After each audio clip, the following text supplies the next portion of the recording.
In this video, we'll be going over the basic operations of the Cleartouch screen. First thing I'm going to do is I'm going to take us back to the home screen.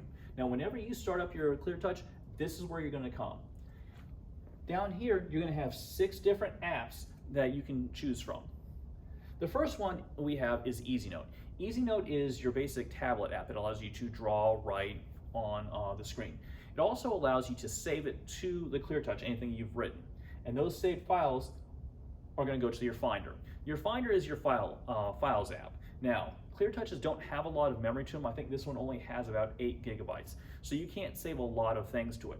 But you can also use the Finder app to open up flash drives that are attached and download things or open them up through the Cleartouch panel. One other thing about EasyNote, not every model of Cleartouch has EasyNote. Newer ones like the K models are coming out with an app called Canvas, not to be confused with the learning management system that we use. So Canvas does a lot of the same things that EasyNote does, but it has a few more additional things to work with. Browser is your basic internet browser that comes standard on each Cleartouch screen. The Cleartouch store allows you to buy and download different apps. Most of the apps on the Cleartouch store you don't even have to purchase. You just download for free. This Get Started button will take you to the Cleartouch website and allow you to look at different tutorials that are on it. And then this Settings app allows you to change functions on your Cleartouch. Now, down here you have, with this 3x3 set of dots we call the waffle, that's how you get at all the extra apps that you have downloaded onto your Cleartouch. Okay. Now the next thing I'm going to show you is on this side and over on that side, you have this little arrow that points out. If you press that arrow, you get a set of menu options that you can look at. So I'm going to take us back to the PowerPoint and we'll go through each of them individually.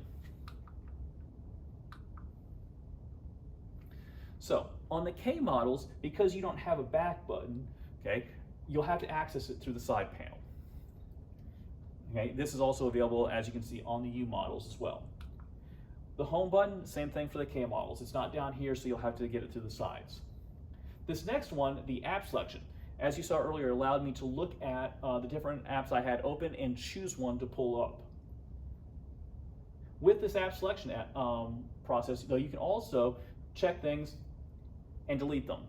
At the bottom, it has clean all processes. You can do that and close everything out and start fresh.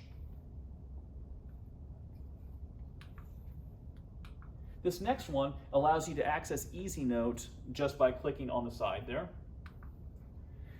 This is your Writing Tools app. Now, I'm going to open that up and show you some things about the Writing Tools. Okay, here you're going to have different options to work with.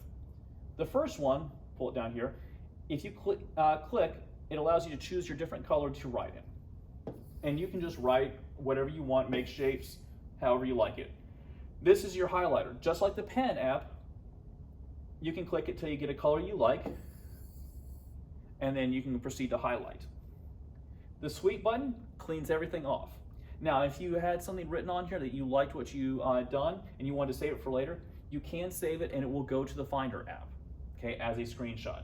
Lastly, this X closes it out. This next button is your Zoom button. It allows you to zoom in on the screen anywhere you want. If you have a small picture, something you want to definitely highlight through, you can open it up and zoom in. Lastly, you have some additional tools down here, and I'm going to go through each of them individually. So the first one is your Spotlight app. Spotlight will darken your screen, but leave one spot open.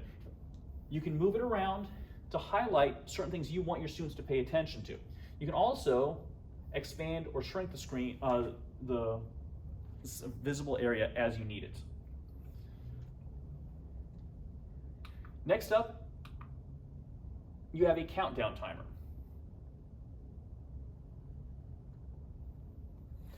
You can pick however much time you want to give your students through hours, minutes, and seconds. And it will sound an alarm once it's done. Next up, you have a stopwatch app, basically the countdown app, but in reverse. Lastly, you have what's called Air Class. Now, Air Class is something that we really don't use here in Cumberland County Schools. It will pop up a QR code and you can scan it and they can join a class. But there are other ways to do it, and using WebEx and another app that I'll be going over later called Collage, you really don't need to worry about this one.